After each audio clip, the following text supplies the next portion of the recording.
Bienvenue à nouveau, cette fois à la session 9. Nous allons faire un changement maintenant. Nous avions parlé de la littérature de ces différentes religions.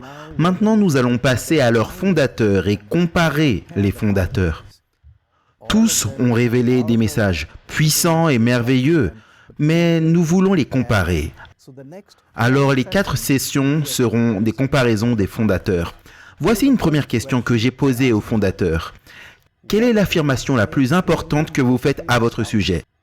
Maintenant, pourquoi je demande cela? C'est parce qu'ils ont apporté un message tellement incroyable et un message qui nous permet, ou plutôt nous pousse, à passer de ce monde vers l'autre. Maintenant, une affirmation si puissante, comment puis-je savoir que vous êtes vraiment authentique? Et comment puis-je savoir que vous êtes capable de le faire?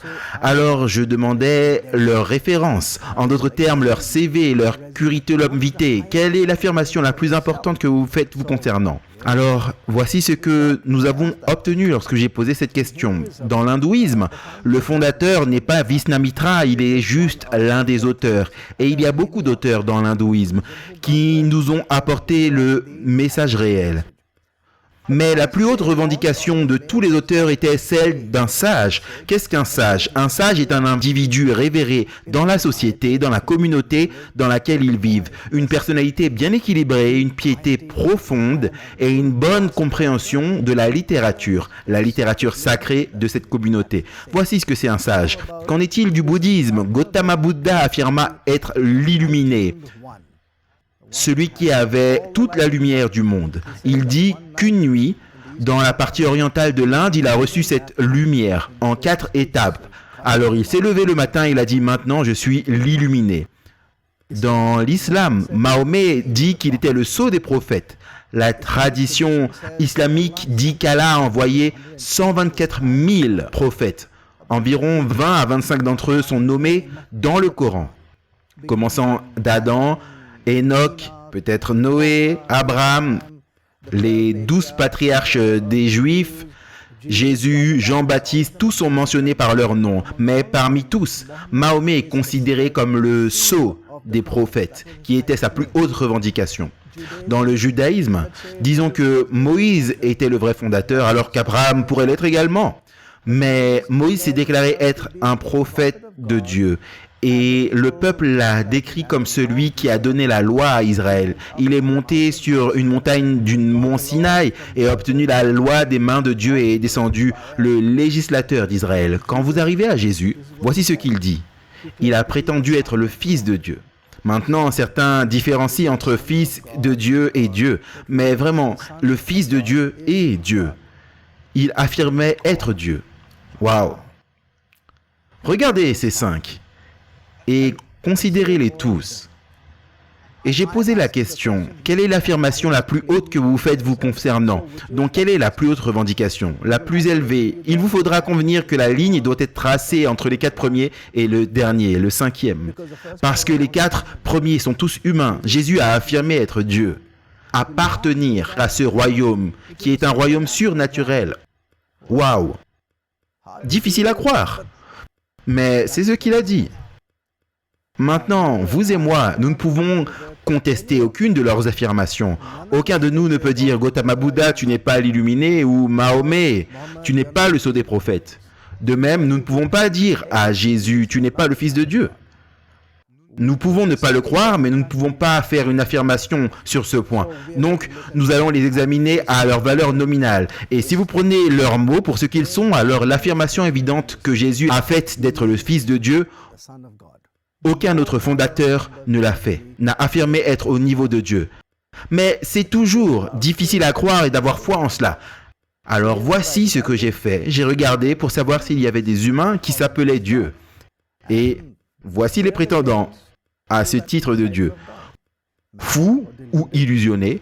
Numéro 2, un menteur ou un imposteur. Numéro 3, un égocentrique ou un mégalomane.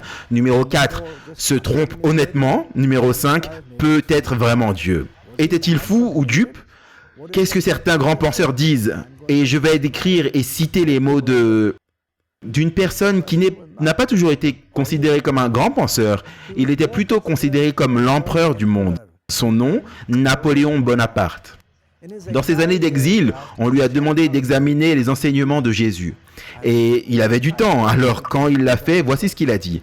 « Tout en Christ m'étonne. Plus je l'approche, plus j'examine attentivement, tout est au-dessus de moi. Tout reste grandiose, d'une grandeur qui domine. Ni l'histoire, ni l'humanité, ni les âges, ni la nature ne m'offrent rien avec quoi je puisse le comparer, ou même l'expliquer. Ici, tout est extraordinaire. » Cela a été dit parce qu'il a comparé le royaume que Jésus a construit avec le sien. Il avait bâti son royaume avec force, tromperie, effusion, sang et génie militaire. Jésus, sans une épée, a juste prononcé les mots et son royaume a été établi. Et Napoléon est arrivé 1800 ans après Jésus. Et c'était sa confession. Les gens sont prêts à mourir pour Jésus. Personne n'est prêt à mourir pour moi. Il a dû créer un empire extraordinaire. C'est pourquoi il a dit ces mots.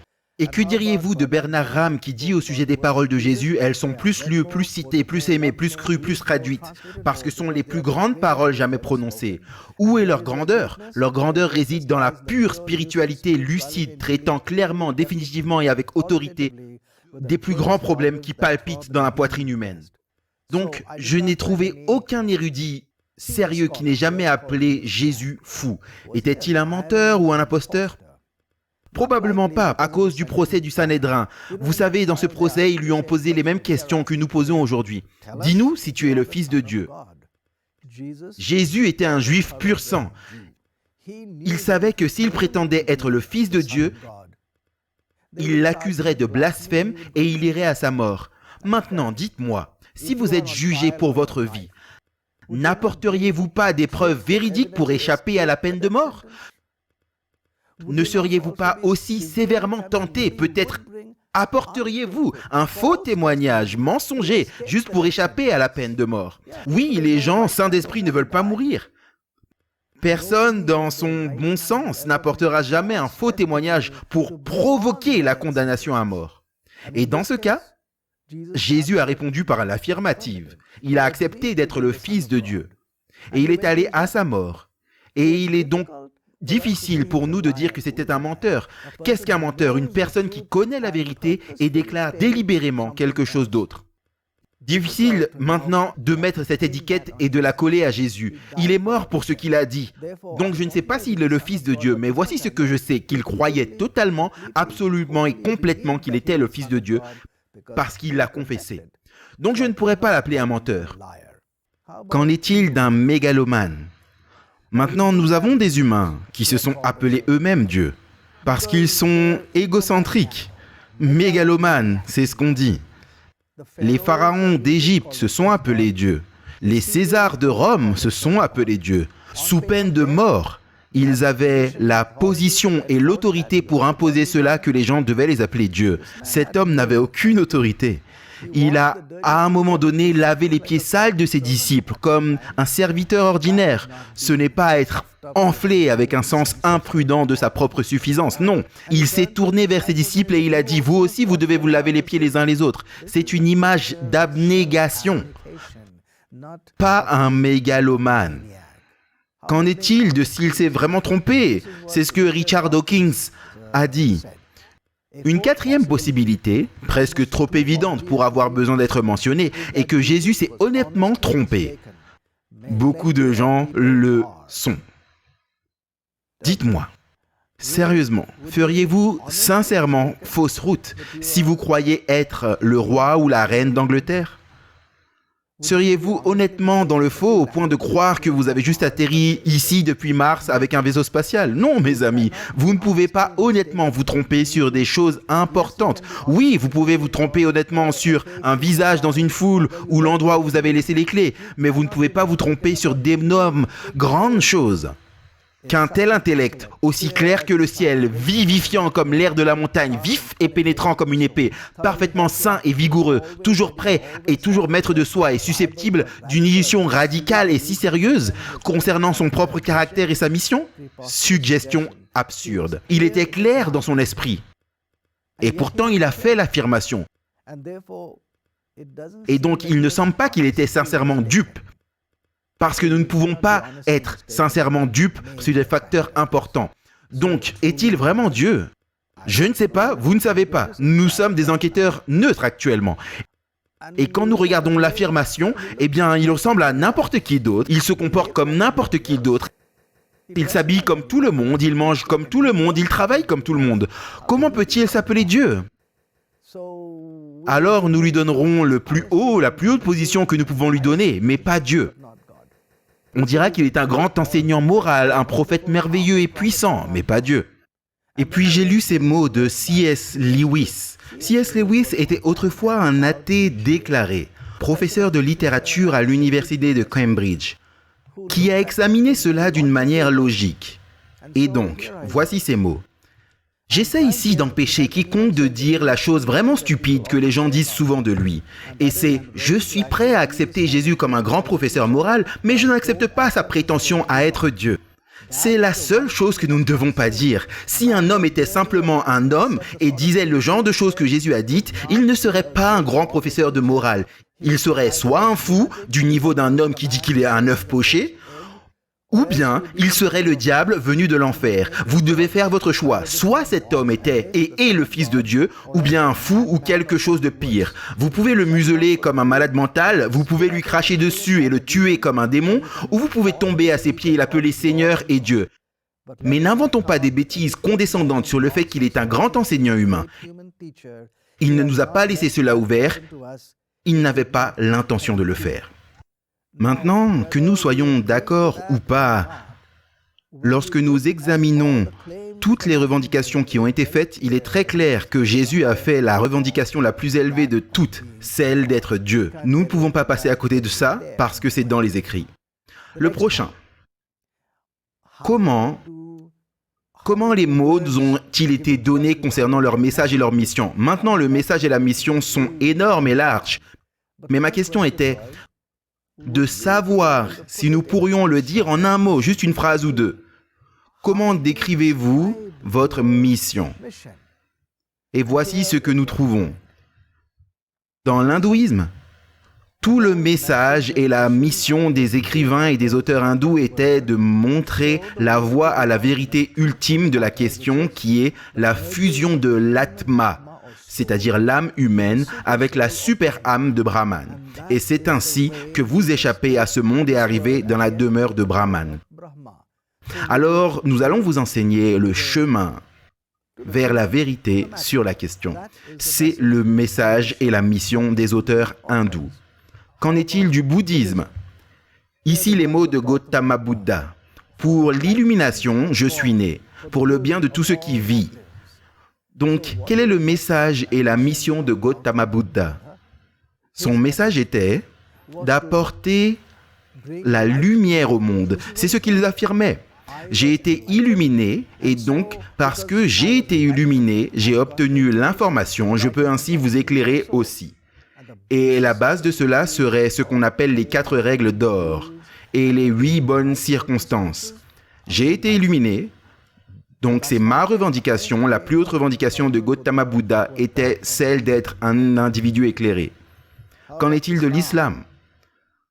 Pour les musulmans, le Coran est la parole infaillible de Dieu, révélée par le prophète Mahomet par l'intermédiaire de Gabriel. Alors quel était le message et la mission de Mahomet? d'apporter la parole d'Allah à la race humaine, la parole de Dieu à la race humaine. Maintenant, quand vous regardez les écrits, nous devons être d'accord sur quelque chose. Quand il a utilisé les mots « parole de Dieu », alors dans un sens, seul le Coran peut réellement correspondre à cette description. Voici ce que je veux dire. Quand vous regardez par exemple les écrits hindous, vous trouvez un tel et un tel, puis un tel et un tel parlant et écrivant. Quand vous regardez la littérature bouddhiste, les disciples écrivent aussi dans la littérature.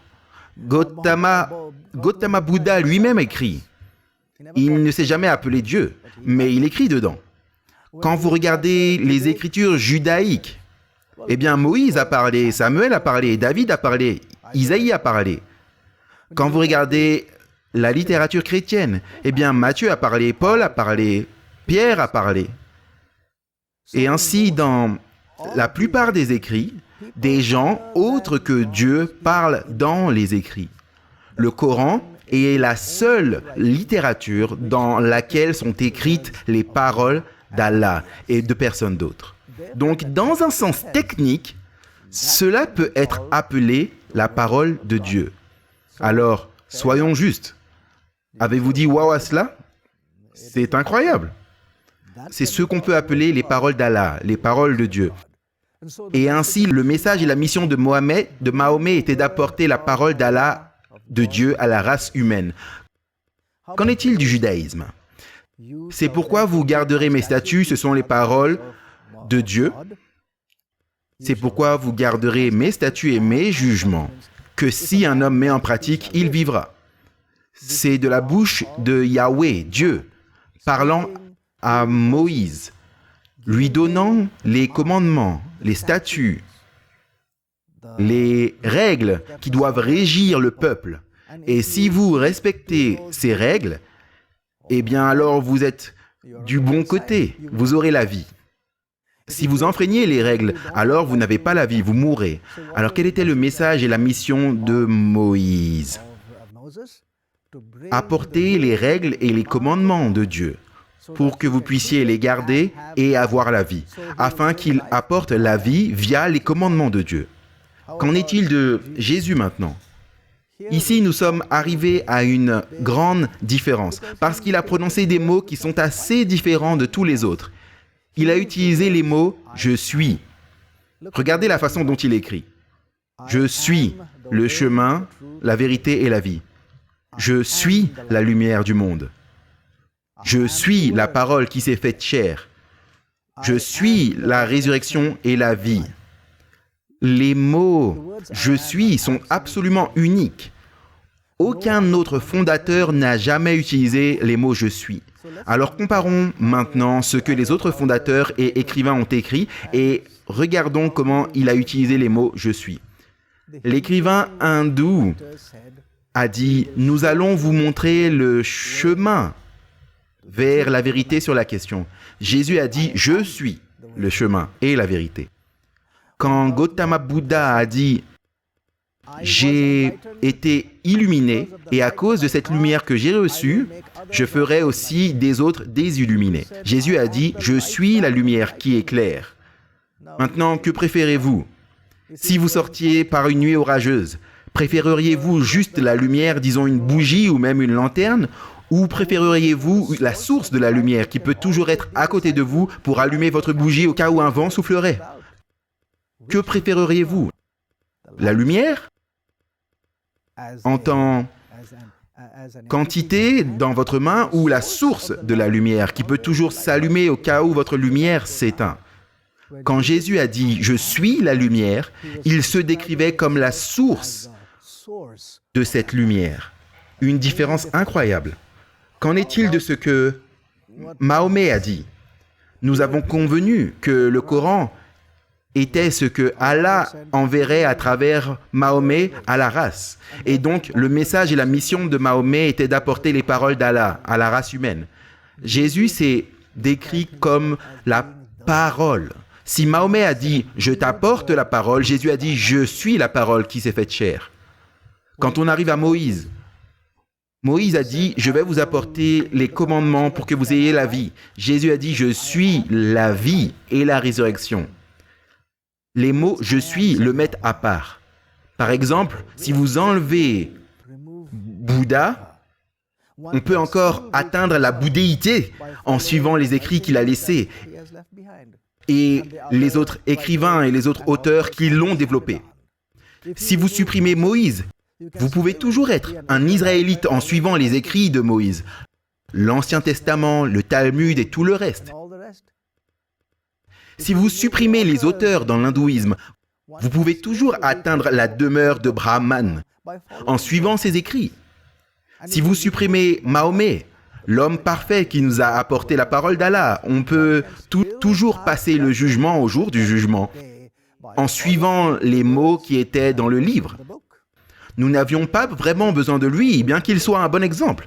Mais nous n'avons pas vraiment besoin de lui pour que nous puissions réussir le jugement. Mais voici la différence. En ce qui concerne le christianisme, si vous supprimez Jésus, la déclaration, l'affirmation du christianisme, il ne reste en fait plus rien parce qu'il était le message. En d'autres termes, tous les autres fondateurs des différentes religions et des systèmes de croyances affirmaient apporter un message au monde. Aucun n'a jamais prétendu être le message, sauf Jésus. Donc la déclaration « Je suis » le met à part comme étant vraiment unique. Maintenant, il nous faut revenir un peu en arrière pour découvrir ce que nous avons fait jusqu'à présent. Rappelez-vous que nous posons la question aux fondateurs. Et la question que j'ai posée était « Quelle est la plus haute affirmation que vous faites à votre sujet ?» Nous demandons des références, nous voulons être sûrs, parce que je voulais être sûr de l'endroit où placer mon destin éternel. C'est ce qu'ils revendiquaient. Venez, nous vous donnerons un destin éternel. Et ici, si nous voulons placer notre destinée là, nous devons connaître leurs références. Réfléchissez, suivriez-vous juste un humain qui vit sur cette terre et qui est entouré de tout ce qui nous entoure et soumis à toutes les limitations auxquelles nous sommes soumis? Est-ce une personne dont je suivrai vraiment les paroles? Ou est-ce qu'il devrait être une personne qui est venue de là-bas, qui affirme avoir un lien direct avec le sommet, avec le royaume et la dimension de Dieu? Alors, il peut nous dire comment passer de cette dimension à l'autre. Comment sortir de ce royaume dans lequel il y a tant de souffrance, douleur et la mort, à un endroit où tout cela est fini? C'est ce que nous essayons de faire. Et si vous examinez la question et la réponse, il semble très clair que Jésus a fait l'affirmation la plus élevée. Son affirmation écrite, pour que quiconque puisse la lire, le met à part. Et puis nous avons bien demandé quel est votre message. Maintenant, pensez à la cohérence des réponses. Il a prétendu venir du royaume de Dieu. S'il venait vraiment de là, alors il apporterait avec lui-même le message. Vous voyez, les autres fondateurs devaient dire « j'apporte un message » parce qu'ils ont reçu le message d'une autre source afin qu'ils puissent l'apporter. Jésus a pu dire « je suis le message » parce qu'il était la source du message. Il est venu d'où le message habite et vit réellement. Regardons une autre comparaison. Comparons Jésus à Gautama Buddha. Il a dit « j'ai cherché la lumière ». Pendant 6 ans, il a cherché la lumière en se battant, s'affamant, en passant par la pénitence. Jésus n'avait rien à faire de tout cela. Il a simplement déclaré « je suis la lumière ». N'est-ce pas une différence? Qu'en est-il des autres? Jésus et Mohamed. Vous savez, l'une des raisons pour lesquelles ils disent, et d'ailleurs nous avons convenu que Mahomet, le sceau des prophètes, c'est à cause d'une expérience qu'il a eue. Cela s'appelle l'Esra.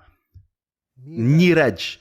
Esra signifie voyage de nuit, Niraj signifie l'ascension. Et voici l'histoire. Une nuit où il dormait à la Mecque, quand l'ange Gabriel est venu lui dire « Viens avec moi ». Et à côté d'eux se trouvait un cheval céleste, Baruch. Alors ils ont tous deux grimpé sur le dos de Baruch et Baruch les a transportés de la Mecque au mont du Temple à Jérusalem. Là, il y avait une échelle qui montait. Vous voyez qu'Allah avait créé 7 cieux. Et donc, cette échelle allait du premier, deuxième, troisième jusqu'au 7e ciel. Maintenant, le 7e ciel, c'est là où Allah demeure. Donc, l'ange Gabriel a dit à Mahomet, « Viens avec moi ». Et ils sont montés au premier ciel. Il était présidé par l'un des prophètes, Jean-Baptiste peut-être, et puis au suivant encore, Jésus et Moïse, Enoch, tous ces noms-là, Abraham, Moïse, chacun présidait un ciel. Et puis ils sont finalement arrivés au 7e ciel. Et là, Allah, il a eu une conversation avec Dieu. Et ensuite, il est descendu cette même nuit sur terre. Et le matin, quand il a dit aux gens, j'ai été au 7e ciel, waouh, c'était une expérience incroyable. Vous voyez, dans la tradition islamique, vous ne pouvez pas approcher de Dieu. Allah est transcendant. Donc si un prophète est allé d'ici au 7e ciel pour être avec Dieu et est revenu, c'était incroyable. Et c'est pourquoi il s'appelle le sceau des prophètes. Maintenant, dans cette histoire est une confession qu'il appartient à ici et il est allé là-bas pour une visite. Contraste avec Jésus. Il a dit, où Mahomet est allé au ciel, c'est ma maison. J'y ai habité et je suis venu ici pour une visite. Et donc les origines et le sens de déplacement sont exactement contraires. Pas les mêmes. Maintenant, dites-moi, qui en sait le plus sur la ville où vous habitez? La personne qui a vécu toute sa vie ou bien moi qui pourrais venir pour une visite d'environ 3 ou 4 heures? Réfléchissez. Celui qui y vit peut parler de cet endroit. Celui qui vit dans cet autre royaume où réside la vérité absolue est celui qui peut descendre vers nous et nous dire « Ceci est la vérité sur la question ». La crédibilité de ces mots sont incroyables. Il a dit « Je viens de là ». J'apporte le message, non seulement dans mes mains, mais je suis le message. Ces mots « je suis » mettent Jésus complètement à part de toutes les autres affirmations de tous les autres fondateurs. Serait-ce encore une bille rouge? Si vous avez apprécié cette présentation avec Dr. Subodh Pandit et vous souhaitez regarder plus de cette série unique de 13 parties gratuitement en ligne, visitez le site web godfactorfiction.com. C'est godfactorfiction.com. Si vous souhaitez commander cette série fascinante sur DVD, elle est maintenant disponible chez White Horse Media. Pour commander de l'intérieur des États-Unis, appelez 1-800-782-4253. Dr. Subodh a écrit 2 livres révélateurs intitulés « Venez et cherchez avec moi, Dieu existe-t-il vraiment ?» et « Venez chercher avec moi, le poids de l'évidence » qui explore davantage les sujets de l'évolution, du théisme, de l'athéisme et de la religion. Pour commander ces livres aux États-Unis, appelez 1-800-782-4253. Si vous habitez en dehors des États-Unis, vous pouvez également les commander facilement sur Amazon.com.